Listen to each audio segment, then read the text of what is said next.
sem estar exercendo esse ministério, o Senhor nos deu esse privilégio de estar voltando à sua casa para poder anunciar as boas novas do Senhor. Isso para a gente, para mim, é uma alegria indizível, né? Sem palavras para poder agradecer.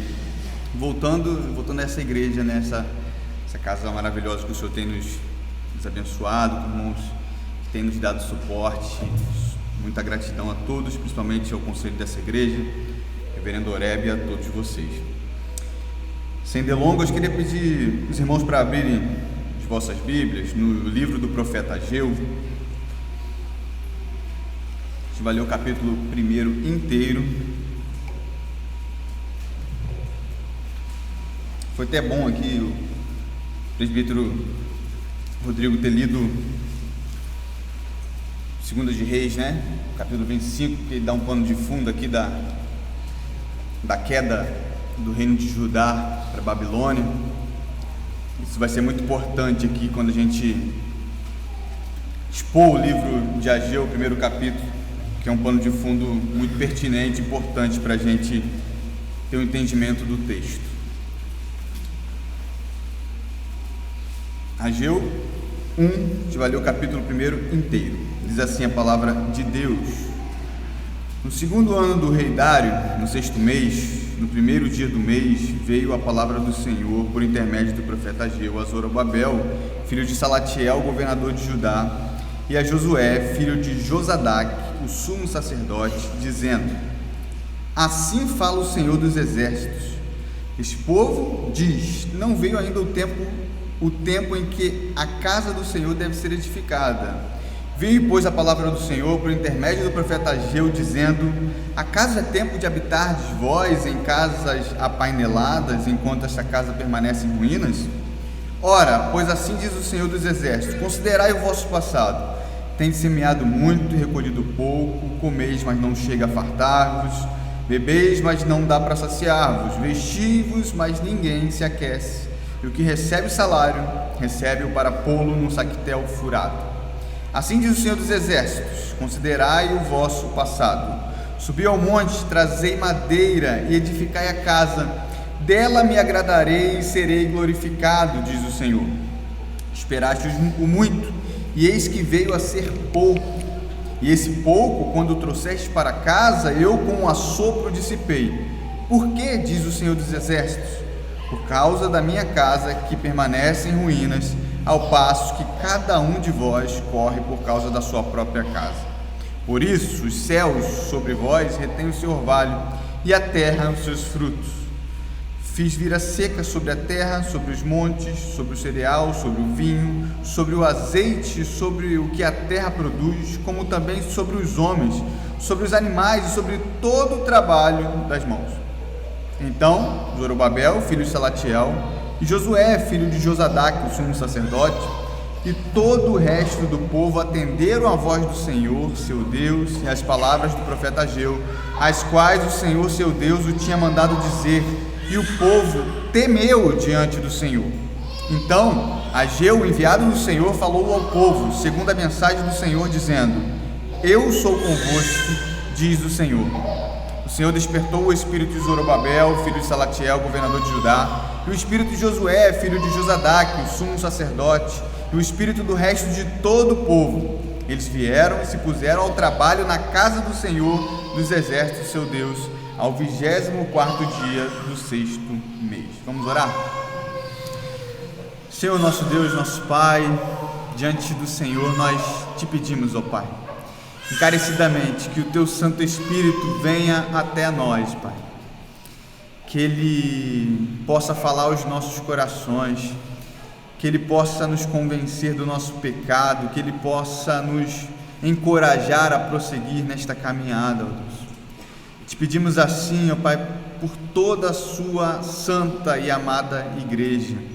Nós não temos capacidade alguma de, por nós mesmos, compreendermos o texto e aplicarmos ao nosso contexto, e por isso nós somos carentes do Senhor, somos carentes, ó Pai, da obra do Teu Santo Espírito, que Ele venha até a nós, ó Pai, e nos faça viver uma vida integral, inteiramente, para a honra e glória do teu santo nome. Nós oramos assim, carentes do Senhor, sabedores que o Senhor cumpre as suas promessas, no nome de Jesus. Amém. Interessante que quando a gente pensa na nossa sociedade, a coisa que mais valoriza a sociedade do século XXI é uma agenda lotada, né?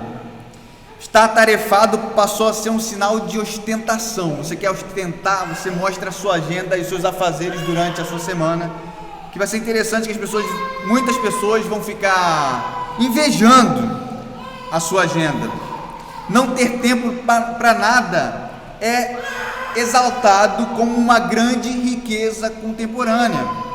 Esse estilo de vida, por exemplo, não tem idade. Você pode lotar uma agenda para um bebê de 1 mês, ou você pode lotar uma agenda para um senhor de idade, com muitos anos de vida, colocando vários afazeres durante o seu dia. Isso é algo muito pertinente, muito próprio da nossa sociedade pós-moderna, contemporânea, né? Você vai ver idosos em hidroginásticas, encontros de terceira idade, né? Partidas de golfes, enfim, carteados, etc. Crianças em aula de natações, enfim, isso por si só não é ruim, mas é uma característica muito pertinente, muito pertencente, né, à nossa sociedade. Existe até um livro do Kevin DeYoung que ele chama, cujo título é Super Ocupado, onde ele vai tratar justamente as questões bíblicas, como essa cultura da agenda lotada tem prejudicado a vida de muitas pessoas, inclusive de muitos cristãos, gerando problemas de ansiedade, frustrações, depressões, etc. E além de prejudicar a nossa vida de forma geral, esse modo de viver faz com que a gente enxergue a vida do outro como não somente um modelo a ser seguido, mas como um ideal a ser seguido. É claro que nós precisamos imitar bons exemplos. O problema está quando nós colocamos a vida do outro como uma idolatria e nós desejamos inteiramente ser o outro. Ter uma agenda lotada pode muitas vezes nos causar frustrações, perda de sentido, propósitos e principalmente prioridades em nossa vida. Foca nessa palavra porque é basicamente a temática dessa mensagem, embora seja uma mensagem positiva.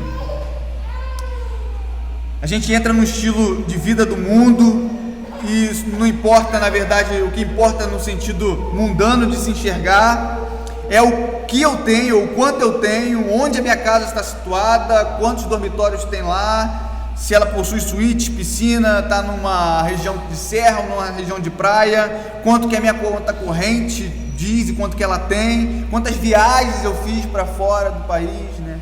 Interessante que eu tenho feito alguns casamentos, eu até encontro com o Jonathan de vez em quando, e a temática dos casamentos é sempre, quando eu estava em Dubai, a gente se viu, e quando depois a gente estava em só países assim, fala, nossa, né, a vida deles é centrada em viagens gigantescas, né, que se não fosse aquelas viagens, o casamento não existiria. Ou a ostentação de uma vida super ocupada, que quando eu estava lá na empresa tal, e é assim que é feito os casamentos hoje. A palavra de Deus ficou algo totalmente de escanteio, né? Literalmente nós somos impulsionados a esquecer que a prioridade da nossa vida deve ser a glória de Deus, que nós devemos buscar em primeiro lugar o seu reino e a sua justiça, e todas essas coisas vos serão acrescentadas, Mateus 6,33, e que nada desse mundo, nada, por aparentemente melhor que seja, ou mais ostentadora, ou mais, enfim, importante que seja num plano terreno, nada disso pode ser comparado com o tesouro que o Senhor preparou para nós, nada disso. Falar sobre isso, sobre as questões de agenda, frustrações, idealizações, idolatria, é muito pertinente e importante, principalmente quando a gente olha para esse texto, onde o ponto aqui, quando a gente olha para Israel, para o povo de Judá, nós vemos um povo que acabara de passar 70 anos no cativeiro babilônico.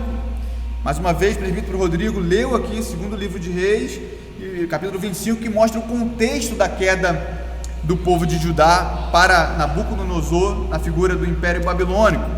Eles foram levados cativos por Nabucodonosor, tendo seu templo e a sua cidade santa inteiramente destruídas e os despojos levados até a Babilônia, né? Você viu aqui o que foi levado. E após esse período de 70 anos no cativeiro, o Senhor vai cumprir as suas promessas, e sobre o decreto do rei Ciro, no ano de 538, isso está bem descrito lá em Esdras, né, no livro de Esdras, Neemias, eles vão retornar à terra prometida, porém, após terem construído ali, lançado a pedra fundamental da reconstrução do templo, terem reconstruído um altar ao Senhor, lançado esses alicerces, depois de enfrentarem perseguições externas, a gente vai ver no livro de Esdras, né? Sejam de samaritanos que estavam ocupando aquela terra, ou posteriormente até mesmo de Tatenai, governador persa, eles vão parar com a obra. Vai dar aquele intervalo, você que conhece bem a história bíblica, até o trecho que aqui se cita no reinado do rei Dário.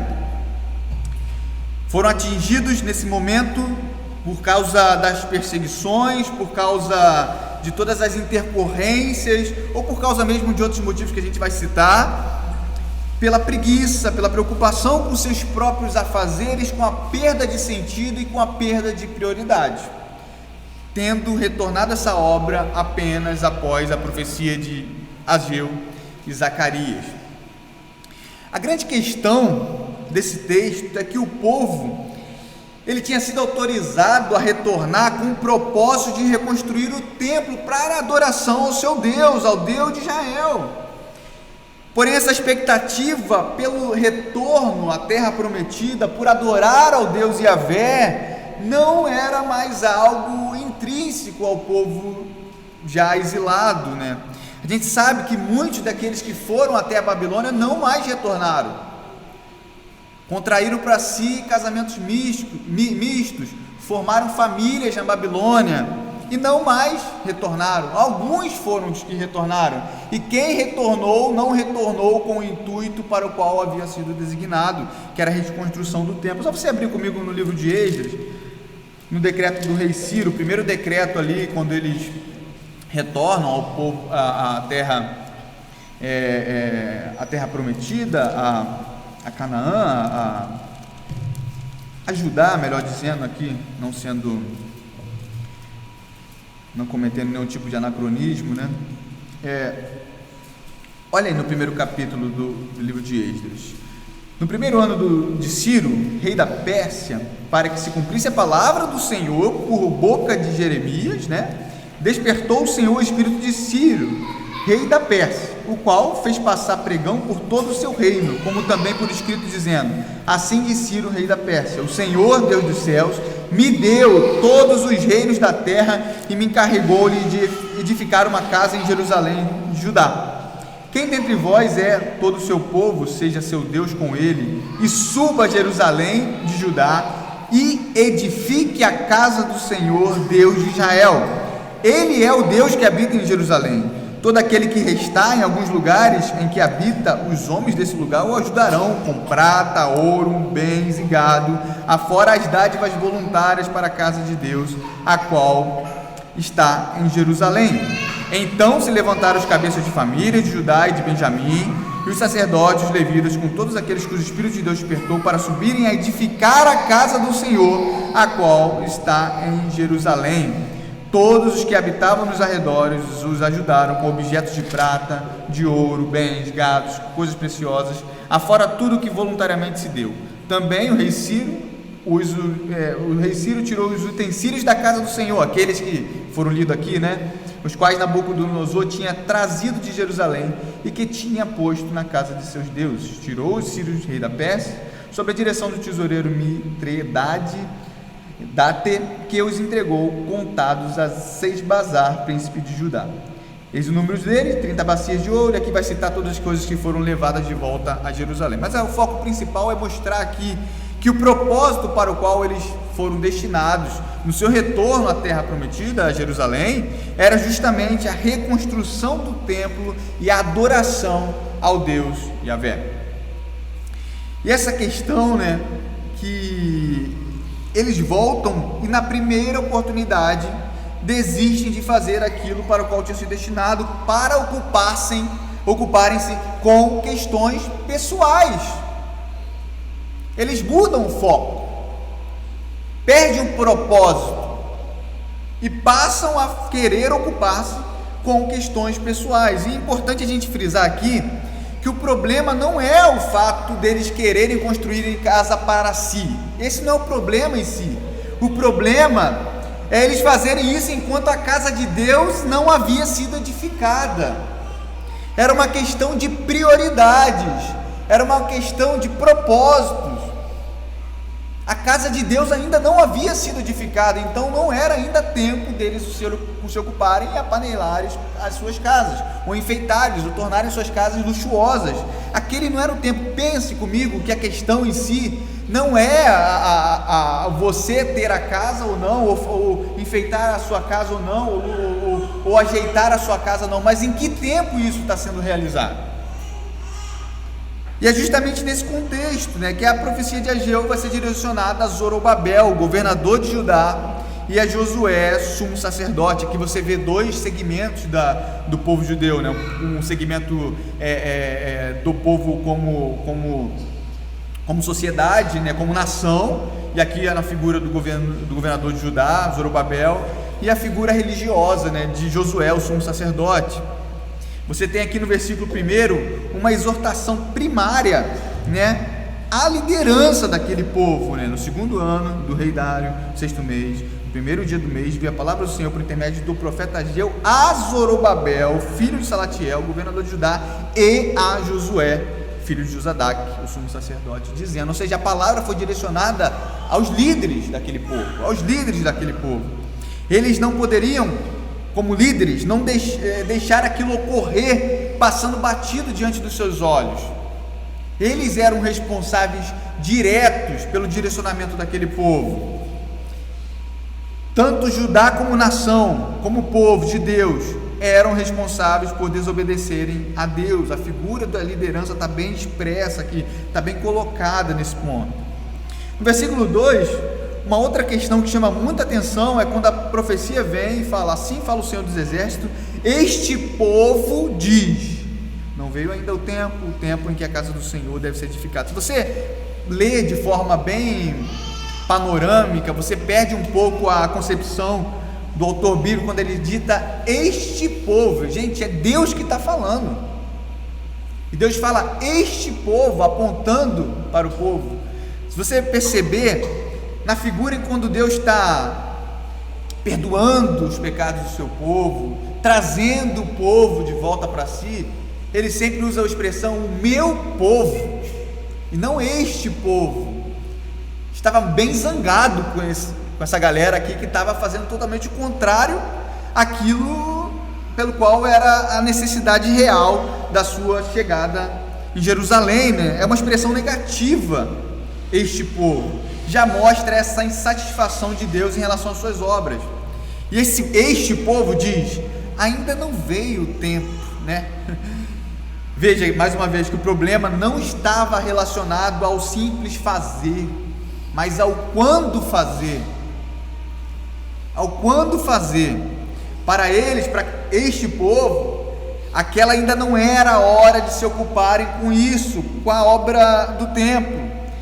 E as questões podem ser até à nossa primeira vista pertinentes, porque eles passavam por problemas financeiros que a terra enfrentava, não estava dando mais frutos, perseguições, questões problemáticas em relação à própria teologia. O livro da lei tinha acabado de ser descoberto por Esdras, eles estavam ainda entendendo ali qual era o contexto teológico propriamente dito.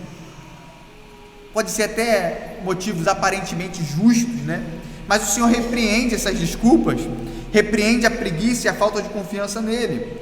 E na verdade, se a gente entende a figura do templo, no Antigo Testamento, como a figura, como a tipificação da presença do próprio Deus, a falta de vontade ou a falta de prioridade na reconstrução do templo requer dizer que eles rejeitavam não somente o templo ao Senhor ou o estabelecimento de uma construção, mas rejeitavam o próprio Deus.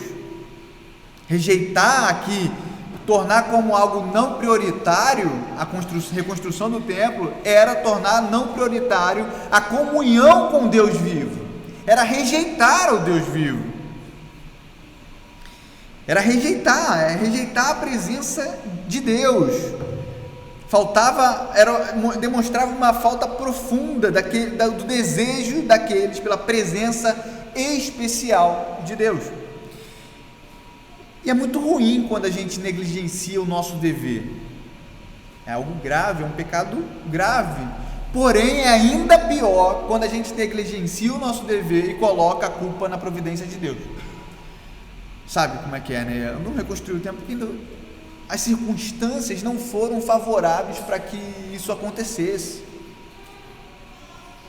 Parece que o que Deus tem mostrado para nós não é ainda o tempo adequado para nós nos preocuparmos com essas coisas, porque em primeiro lugar é a minha casa, em primeiro lugar é o meu trabalho, em primeiro lugar é a gente ajeitar as bases aqui, para quando essas bases estiverem solidificadas, aí sim eu vou ter muito mais condições de me preocupar com a obra de Deus e tudo vai ser muito melhor. É bonito, né? É uma argumentação muito plausível, né? Eloquente, mas Deus fala assim: este povo desobediente, negligenciador do seu dever, ainda coloca em mim a culpa, né? Interessante, desobedecer não está ligado apenas o fazer ou não fazer, porque às vezes a gente coloca a questão de obediência e desobediência como um simples legalismo, né? Fazer ou não fazer. Lembre-se que eles não estavam rejeitando fazer, mas eles estavam observando o momento de fazer, e essa desobediência era grave. Desobediência está ligada nesse ponto aqui ao fazer no momento adequado, no momento que Deus determina. Isso aqui está no versículo 2. Olha os versos 3 e 4. Veio, pois, a palavra do Senhor por intermédio do profeta Ageu, dizendo: acaso é tempo de habitar de vós em casas apaineladas, enquanto esta casa permanece em ruínas, né? Aqui a gente já vai ver a motivação do povo não ter se preocupado com a obra do templo de Deus, né? A motivação era simplesmente, totalmente egoísta. Não que se outras questões mais justas fossem colocadas, eles estariam corretos, mas na verdade eles estavam ocupados apenas com suas próprias construções, com seus próprios negócios, ao invés de cumprir aquilo que Deus determinou, né? O templo do Senhor está em ruínas, e vocês ainda estão vivendo em casas luxuosas, em casas bem acabadas? Como assim, né? Mais uma vez, e essa coisa é muito importante que eu vou dizer, normalmente os pecados mais graves da nossa vida são coisas que aparentemente são boas. Normalmente, pecados mais graves da nossa vida são coisas que aparentemente são boas. A nossa idolatria, o nosso coração, ele se apega em motivações justíssimas. O crente, ele é tão crente que ele busca uma motivação teológica, uma base teológica, inclusive para pecar. E se baseia nisso e fala: não, eu estou pecando, mas olha só, na verdade eu não estou pecando, porque olha, se você entender bem o contexto dessa passagem, entender mais um pouco profundamente o que Paulo estava dizendo, e você não está entendendo, mas na verdade eu estou agindo de forma correta. Esse crente é bom, o cara é bom, ele busca a base teológica para o pecado. E normalmente esse pecado é uma coisa boa. Coisas boas como família, como trabalho, dádivas de Deus, filhos, enfim, lazer, coisas boas se transformam em coisas altamente pecaminosas por causa da nossa idolatria, por causa da nossa mudança de prioridades, né? Dentro desse ponto, na nossa vida, né, nós muitas vezes que nós temos sacrificado para possuirmos aquilo que nós desejamos. No caso de Judá, por exemplo, eles tinham excluído das suas agendas o próprio Deus, tinham abdicado da presença do Senhor, tinham coisas mais importantes a fazer. No nosso caso, muitas vezes podem ser coisas que aparentemente, como o próprio dinheiro, que em si não é algo ruim, mas muitas vezes se torna mamon. Versículo 5 e 6. Ora, pois assim diz o Senhor dos Exércitos: considerai o vosso passado, tendes semeado muito e recolhido pouco, comeis, mas não chega para fartar-vos, bebeis, mas não dá para saciar-vos, vestis-vos, mas ninguém se aquece, e o que recebe salário, recebe-o para pô-lo num saquetel furado. A partir do verso 5, o Senhor passa a mostrar as evidências de que eles tinham assumido uma postura errada e estavam em pecado. O Senhor estava agora dando sinais, mostrando para ele assim: olha só como é que tem acontecido as coisas, olha como é que eu tenho conduzido a própria criação para mostrar para vocês que vocês estão em pecado. E esses sinais eram diversos. O primeiro era que eles estavam semeando muito, porém a colheita não era proporcional à sua semeadura, ela era pequena. Se você pensar um pouquinho no contexto agrário aqui, né, eles passaram 70 anos sem cultivar a terra. A terra estava, teoricamente, tinha passado por um bom período sabático, um período onde ela poderia sim ser agora feito um cultivo de maneira adequada e produzir da melhor maneira possível. Porém, eles fizeram isso, fizeram da melhor forma, mas a colheita não era proporcional à semeadura. Era muito improvável que a terra não desse fruto, era muito improvável. Mas mais uma vez Deus estava conduzindo aqueles processos. Os processos foram bem feitos, foram respeitados, mas mesmo assim a colheita não era suficiente. O segundo sinal é que eles comiam, mas não se fartavam. A fome era maior do que tinham para alimentar-se, né? Matthew Henry diz aqui que quando eles tinham pão sobre a mesa, o pão não era para eles aquilo que eles esperavam. Este não era para ele aquilo que eles esperavam. Eles comiam, mas não se fartavam, ou porque a comida era rala, não sendo satisfatória, ou porque o estômago era ganancioso, não ficando nunca satisfeito. Comiam e não tinham uma boa digestão, e assim não eram alimentados por essa comida.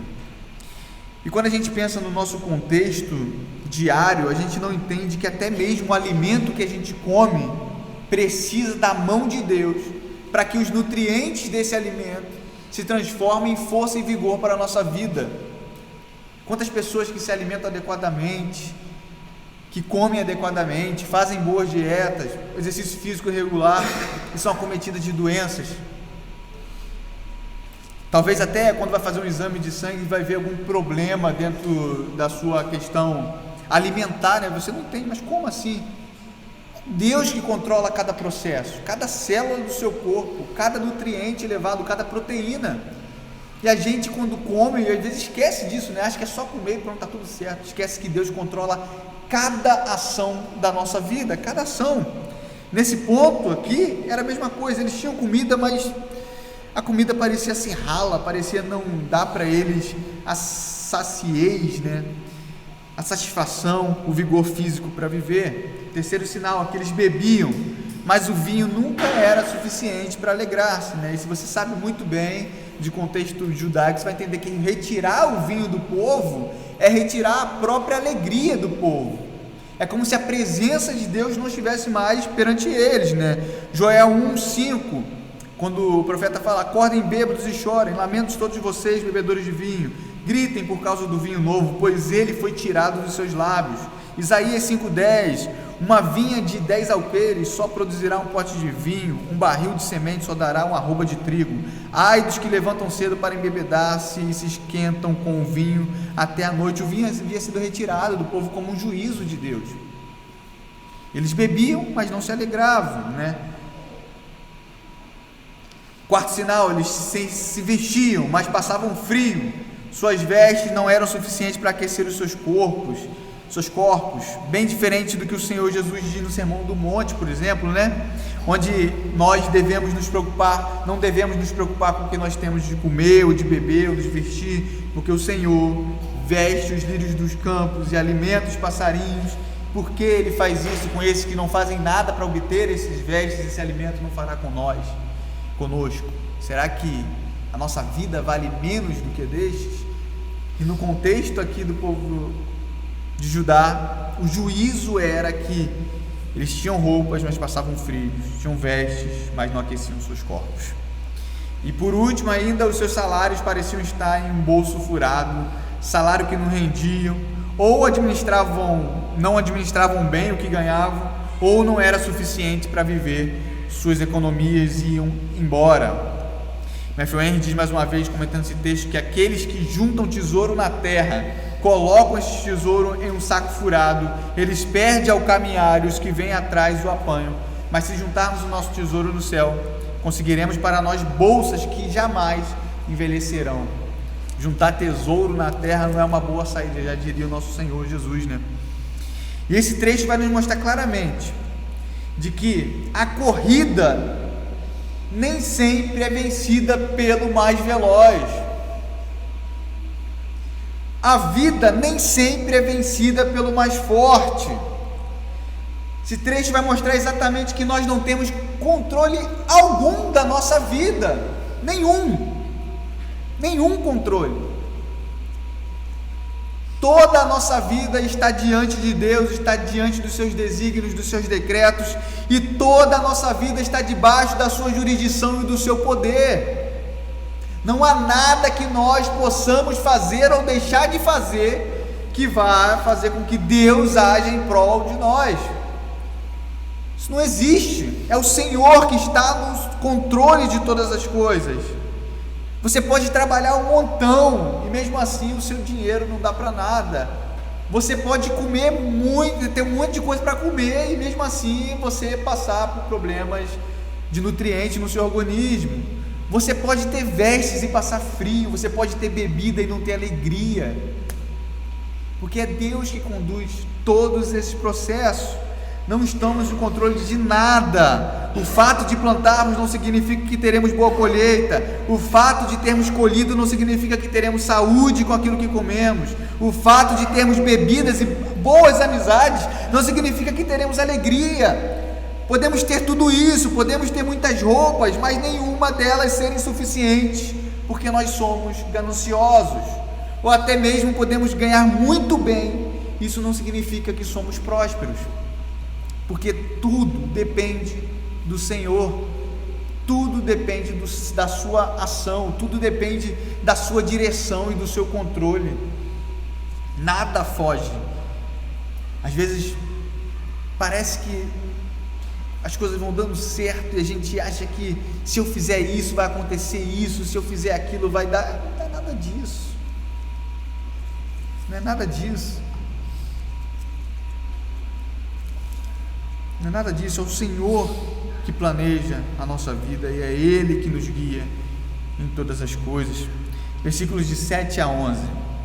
Assim diz o Senhor dos Exércitos: considerai o vosso passado, subi ao monte, trazei madeira e edificai a casa, dela me agradarei e serei glorificado, diz o Senhor. Esperastes muito e eis que veio a ser pouco, e esse pouco, quando o trouxeste para casa, eu com assopro dissipei. Por quê, diz o Senhor dos Exércitos? Por causa da minha casa que permanece em ruínas, ao passo que cada um de vós corre por causa da sua própria casa. Por isso, os céus sobre vós retêm o seu orvalho e a terra os seus frutos. Fiz vir a seca sobre a terra e sobre os montes, sobre o cereal, sobre o vinho, sobre o azeite, sobre o que a terra produz, como também sobre os homens, sobre os animais, sobre todo o trabalho das mãos. Esse trecho longo, o Senhor agora deixa claro que tudo aquilo que eles estavam passando era fruto do seu juízo sobre a vida deles. Era para eles terem subido o monte, cortado a madeira para edificar a casa do Senhor, porém eles preferiram cuidar cada um do seu próprio negócio. Isso é interessante porque há um indício grande aqui de roubo daquilo que o próprio Deus havia direcionado para eles. Se você pensar, eles passaram 70 anos no cativeiro babilônico. Eles não tinham dinheiro para nada, para reconstruir o templo, para fazer nada. Tudo que foi ofertado a eles foi ofertado, como a gente leu aqui em Esdras, pelo rei Ciro e por aqueles que contribuíram com a obra. Pensa comigo, eles não constroem o templo e aparecem com casas luxuosas. Da onde que veio aquelas madeiras com as quais eles estavam construindo as suas casas? Da onde eles estavam tirando os luxos para poder construir as suas casas, se não daquilo que havia sido ofertado para o templo do Senhor. Não há outra possibilidade. Eles resolveram ocupar-se com as suas próprias coisas, seus próprios negócios, para que a partir dos seus negócios bem estabelecidos, eles pudessem colocar aí sim no templo do Senhor. Mas aquelas ofertas, aquela madeira, o subir aos montes, né, como diz aqui, subir ao monte, trazei madeira e edificai a casa, dela me agradarei e serei glorificado, Senhor. Essa era a ordem. Eles não estavam fazendo isso, eles estavam subindo ao monte para arrancar madeiras para si mesmo, para panelar as suas próprias casas. Olha o versículo 9: esperaste muito, e eis que veio a ser pouco, e esse pouco, quando trouxeste para casa, eu com um assopro dissipei. Por que, diz o Senhor dos Exércitos? Por causa da minha casa que permanece em ruínas, ao passo que cada um de vós corre pela causa da sua própria casa. Vocês estão passando por isso por causa da minha casa que está em ruínas, ao passo que cada um corre pelas suas próprias casas. Vê o jogo de palavras agora que há aqui nesse versículo, né? Entre casa de Deus e casa dos homens. Era para vocês terem construído a minha casa, a casa de Deus, mas vocês estão cuidando ou correndo pela causa das suas próprias casas. Mais uma vez, parece piedoso o fato deles estarem rejeitando cuidar da obra de Deus para fazê-lo no momento oportuno. Porém, isso é altamente pecaminoso. O povo estava passando por problema econômico, colheita, enfim, diversas motivações, porém nada disso era motivação correta para eles abandonarem a obra de Deus. Não entenderam que a sua maior necessidade não era de possuírem corpos saudáveis ou possuírem casas bonitas para poder viver eles e as suas próprias famílias. Essa não era a motivação da sua vida. Essa não é a maior necessidade da sua vida. A maior necessidade da vida deles era o Senhor e a sua presença, e não as coisas deste mundo. A fome, a sede que o ser humano precisa preencher não é de coisas terrenas, mas é de Deus. Nada neste mundo pode substituir ou preencher a nossa necessidade, e a nossa necessidade de adoração ao Senhor. Nada pode ser colocado no lugar e ser colocado como algo louvável ou algo bom. Quando a gente sacrifica a obra de Deus, a adoração a Deus por qualquer outra coisa deste mundo, a gente caiu num pecado grave. A nossa maior necessidade, a nossa maior prioridade é ser cheio do Espírito Santo, é sermos cheios da presença de Deus. E atenção, porque muitas vezes, quando nós caímos nesses caminhos tortuosos, pecaminosos, o Senhor vai utilizar circunstâncias, meios para nos mostrar a nossa real necessidade. No caso deles, ele usou a própria criação. Ele fez vir seca sobre a terra, o céu estava retendo o seu orvalho, a terra os seus frutos, sobre o vinho, sobre o azeite, sobre a terra não estava produzindo mais. Diante da nossa vida, essas circunstâncias, muitas vezes de caráter privativo, muitas vezes é Deus nos mostrando com a função de nos conduzir de volta aos seus caminhos, né? Diante disso, só havia uma alternativa para eles: ou eles se arrependeriam dos seus pecados e passariam a priorizar a obra de Deus, ou iriam permanecer debaixo do seu juízo, acumulando uma vida de perversão, sendo julgados pelo próprio Senhor. E agora a gente chega nos versos de 12 a 15, onde há essa resposta do povo em relação à palavra de Deus, né? Versículo 12: então Zorobabel, filho de Salatiel, e Josué, filho de Josadaque, o sumo sacerdote, e todo o resto do povo atenderam a voz do Senhor, seu Deus, e as palavras do profeta Ageu, as quais o Senhor, seu Deus, o tinha mandado dizer, e o povo temeu diante do Senhor. Então Ageu, o enviado do Senhor, falou ao povo segundo a mensagem do Senhor, dizendo: eu sou convosco, diz o Senhor despertou o espírito de Zorobabel, filho de Salatiel, governador de Judá, e o espírito de Josué, filho de Josadaque, o sumo sacerdote, o espírito do resto de todo o povo, e eles vieram e se puseram ao trabalho da casa do Senhor dos exércitos, seu Deus. Os líderes agora e o povo atendem ao chamado de Ageu e recebem a disciplina do Senhor. Primeiro, os líderes, aqueles para os quais havia sido destinado a profecia, se reconhecem pecadores e se arrependem, mudam dessa forma a sua ação. Então a ação primária de mudança aqui não é do povo em si só, mas dos líderes que conduzem aquele povo. Aqui a gente vê claramente o papel da liderança, ou o papel não somente em conduzir o povo nos caminhos de Deus, mas quando o povo está em pecado. E o primeiro a se arrepender, os primeiros a se arrepender precisam ser a liderança, os líderes daquele povo. Segundo, o povo temeu, e às vezes a gente entende o temer como apenas ter medo de Deus, mas não é essa a questão. O Salmo 128 fala que bem-aventurado é aquele que teme ao Senhor, o homem que teme ao Senhor. E quem teme ao Senhor ali não é apenas o que tem medo, mas aquele que cumpre os seus mandamentos, aquele que obedece os seus decretos, aquele que se coloca debaixo das suas santas ordenanças. Temer ao Senhor é eles encararem a palavra de Deus, se arrependerem dos seus pecados e mudarem de vida.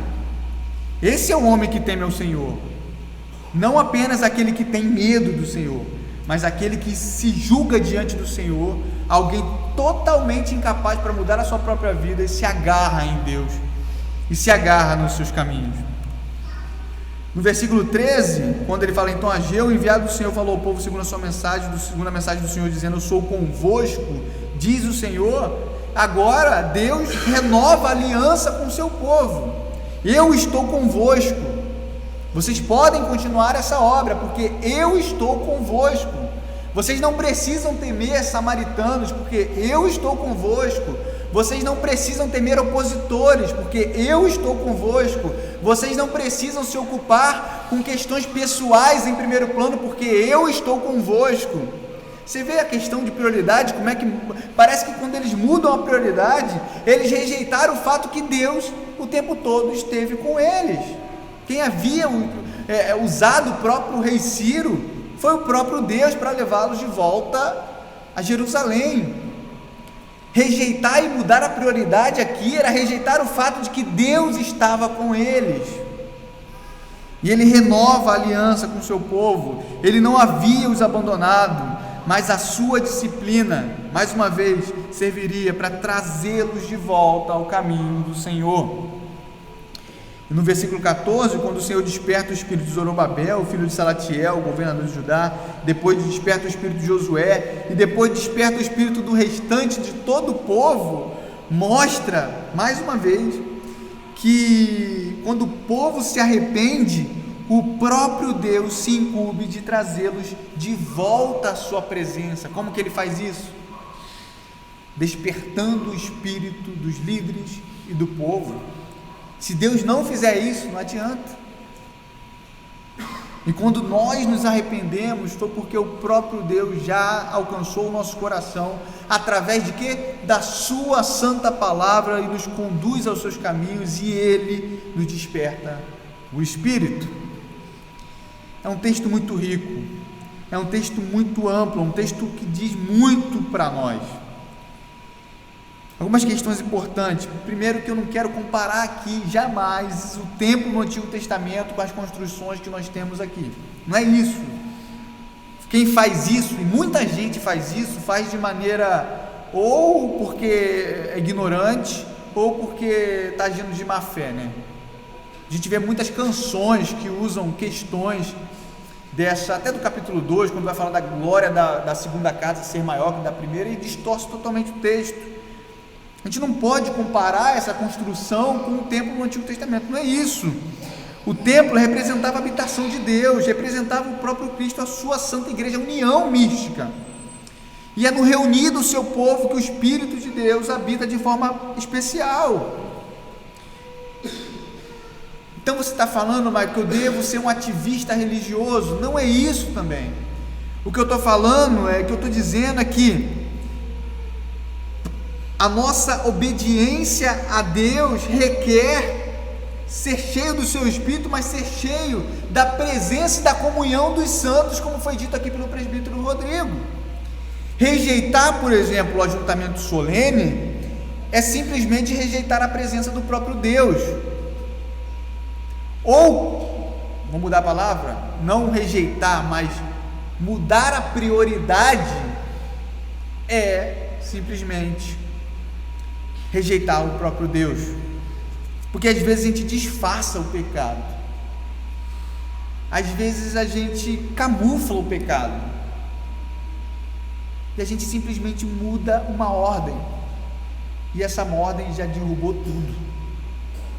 A gente simplesmente coloca a nossa família em primeiro lugar, e é tão bonito, é tão piedoso, é tão doce, né? A gente coloca o sustento da família em primeiro lugar, tão piedoso, e a gente esquece que Deus sempre esteve conosco, e a gente esquece que Ele falou que nós não devemos nos preocupar com o que nós havemos de comer, com o que havemos de beber. Nós esquecemos de entender que se Ele veste os lírios dos campos com as roupas que nem mesmo Salomão, com a sua glória, ousou vestir, Ele nos vestirá. O problema não está em construir as casas, mas está em apainelar as casas. Eu não me contento com pouco, eu não me contento com o básico, eu não me contento com isso, eu quero é mais. E quando a gente muda a prioridade da nossa vida, a gente sempre quer mais, sempre.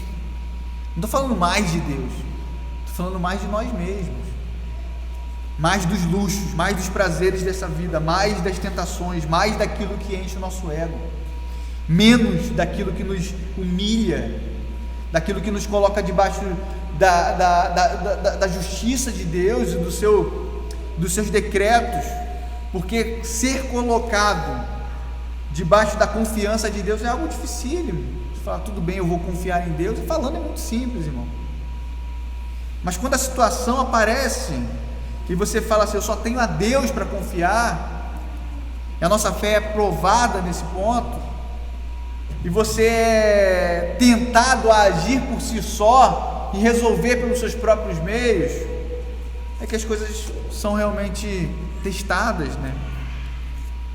Quando eles estão ali no contexto judeu, talvez morando em barracos, sem saber se a terra ia dar fruto ou não, sem ter casas para colocar as suas famílias, e eles têm uma obra a se preocupar, eles não pensam duas vezes, eles simplesmente vão para aquilo que o coração deles manda. E a gente sabe muito bem que se formos pelo nosso próprio coração, o caminho é de morte. A nossa agenda, né, ela realmente escancara o que realmente nós temos prioridade, qual é a nossa prioridade. A nossa prioridade é a glória de Deus ou os nossos próprios negócios, o modo como eu crio meu filho, como se eu valorizo e preferencio, por exemplo, o culto ao Senhor, ou qualquer outra coisa, ou até mesmo o nosso próprio descanso, pelo fato de ter trabalhado a semana inteira, na segunda ter que trabalhar novamente, mostra o nosso coração pecaminoso. Como eu encaro a devoção no meu lar, qual o papel que a palavra e a oração ocupa. Se ser rico é mais importante do que cultivar um coração doador, se as nossas motivações têm escondido justamente o coração pecaminoso.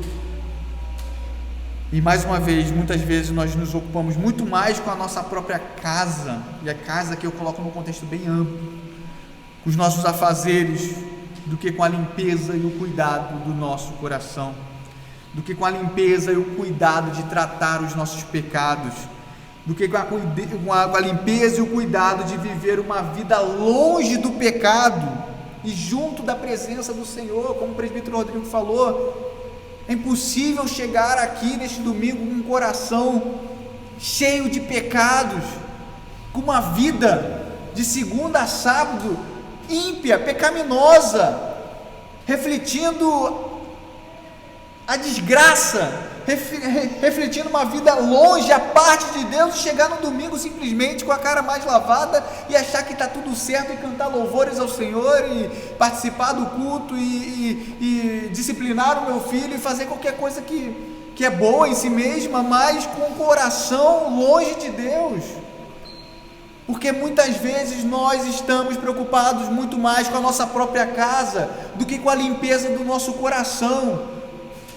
do que com o afastamento dos pecados, do que com o vencer as batalhas diárias da nossa vida contra o pecado, contra o diabo.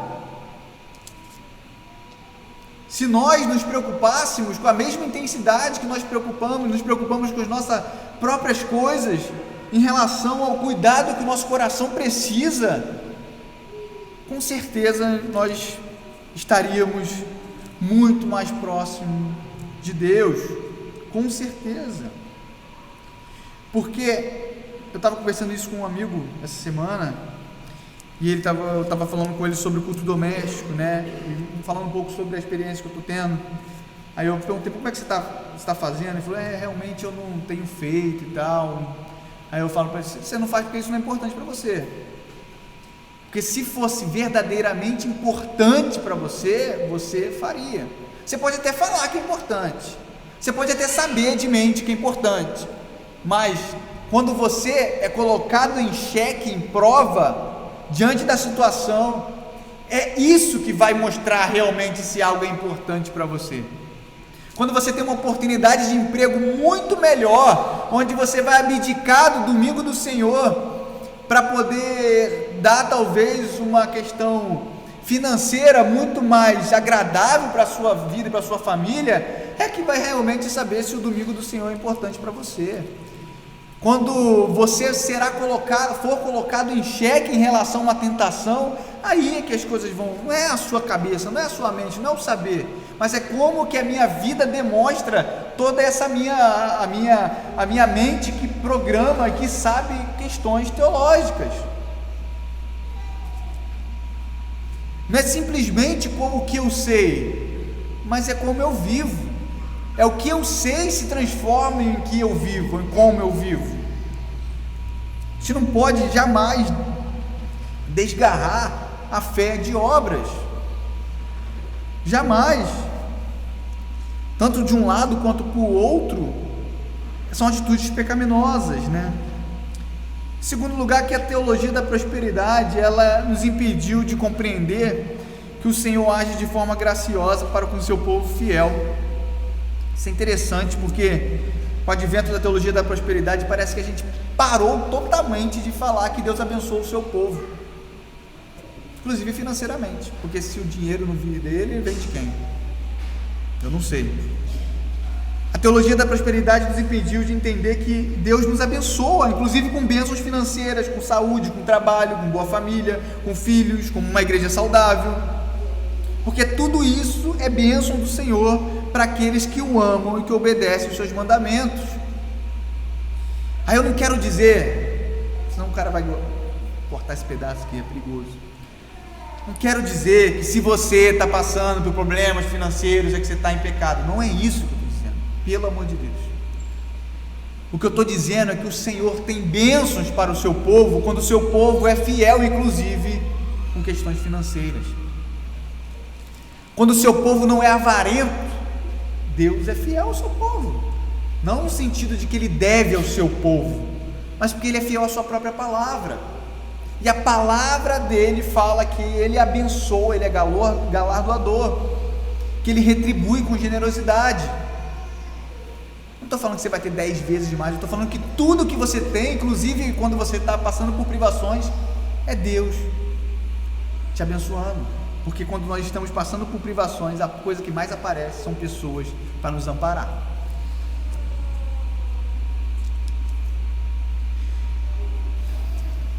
As bênçãos do Senhor alcançam o seu povo, inclusive nos dando satisfação e graça em momentos de privações. Sei estar batido, mas sei ter bonança, sei ter muito. Posso todas as coisas naquele que nos fortalece, aquele que me fortalece, é a palavra de Paulo. É o Senhor quem nos abençoa, é o Senhor que retribui com uma família. O Salmo 128, 127 está bem claro nisso.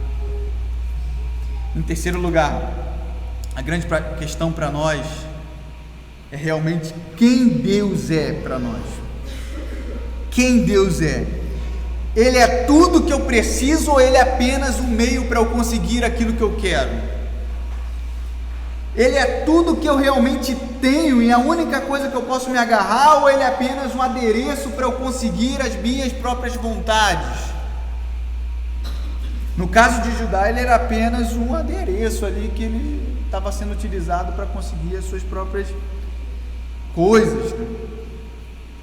Nós vivemos para servir a Deus ou vivemos dando desculpas para nos justificar diante dos nossos pecados?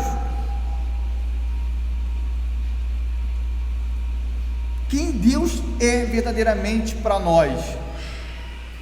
A nossa vida realmente depende dele de forma substancial e plena, ou simplesmente eu o torno como algo a ser colocado de lado a hora que eu quiser, uma casinha ali ao lado, um quartinho nos fundos, um adereço, um anexo, mas ele não é o fundamento, ele não é o alicerce, né? Isso é muito utilizado na visão de cosmovisão, porque um anexo eu posso tirar e derrubar a hora que eu quiser e a casa vai estar linda ali. Agora, ousa tirar o alicerce dessa casa, ela simplesmente desmorona. Deus é o nosso alicerce, a base da nossa vida, onde todas as outras coisas são construídas por causa do que Ele faz prosperar, ou Ele é simplesmente um anexo na nossa vida, um quartinho nos fundos, onde nós fazemos as nossas orações, lemos a Bíblia e viemos até o domingo na igreja cantar louvores, ter comunhão e prestar atenção na pregação. Glória a Deus, porque diante da sua palavra, assim como a palavra do profeta Ageu, ele nos dá a oportunidade de nos arrependermos. Ele nos dá a oportunidade de ser exortado pela palavra, e não somente exortado no sentido de ser corrigido, mas no sentido de ser conduzido, estimulado, no sentido de ser edificado, no sentido de ser, tem uma palavra melhor para isso, conduzido, enfim, eu vou lembrar. Exortação não é simplesmente ser corrigido, mas é ser levar, é como se você estivesse levando o seu povo juntamente um com o outro, né? Ele nos dá essa oportunidade de nos arrependermos, e essa oportunidade só vem por meio da sua palavra, porque é por meio da sua palavra que o seu Espírito nos mobiliza a abdicar de nós mesmos, e o seu Espírito, o Espírito de Deus, faz com que o nosso Espírito se volte novamente para Ele, não somente o nosso, mas o Espírito dos líderes, o Espírito do povo, e todos aqueles que se arrependem diante do Senhor, podem novamente voltar para a obra do Senhor, porque é Deus que realiza esse processo, é Deus que por meio da sua palavra faz com que nós sejamos conduzidos ou reconduzidos novamente ao seu próprio caminho, por meio da palavra, e somente por meio da palavra, somente, encorajados, lembrei a palavra, somos encorajados a prosseguir, que palavra bonita, exortação é isso, somos corrigidos, mas somos encorajados, não é assim que o Senhor fala?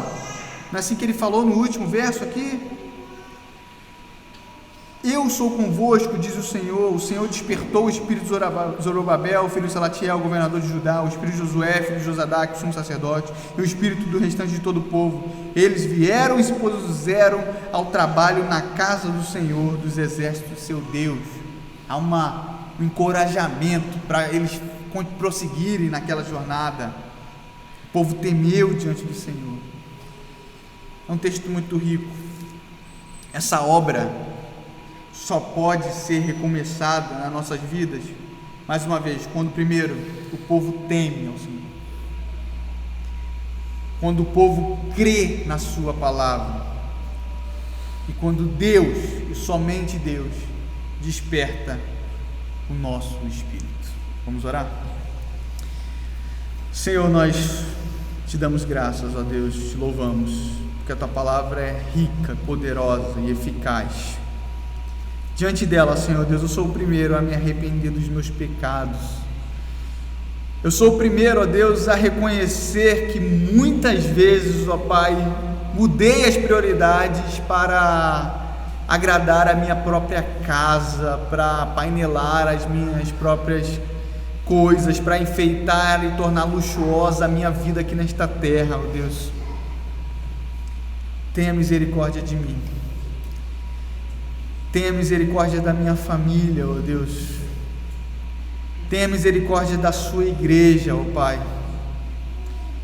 Porque diante da sua palavra pregada, exposta, assim como o povo de Judá, não tem outra opção, ó Senhor, a tomar, outra medida a tomar, senão nos arrependemos dos nossos próprios pecados, da nossa falta de confiança no Senhor, da nossa preocupação demasiada com o hoje, com o agora e com as nossas próprias coisas, seja elas coisas até mesmo justas em si mesmo, como a nossa própria saúde, a condição financeira que enfrentamos, ou se nós temos o que comer ou o que beber.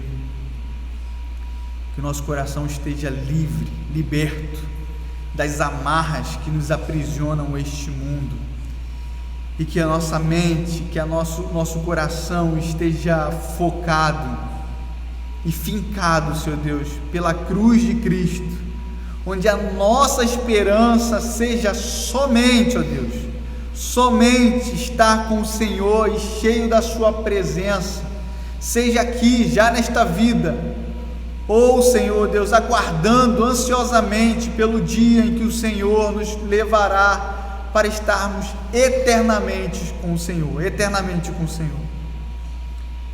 que o nosso coração seja desprendido, Pai, de tudo que é palpável e que é apenas sombra daquilo que verdadeiramente importa.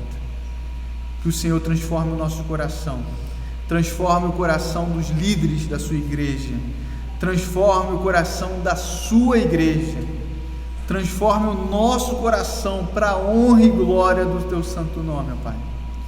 Nos arrependemos, e é por meio da sua palavra que nós somos encorajados a prosseguir, estimulados a viver uma vida santa e justa diante do Senhor, para a honra e glória do teu santo nome.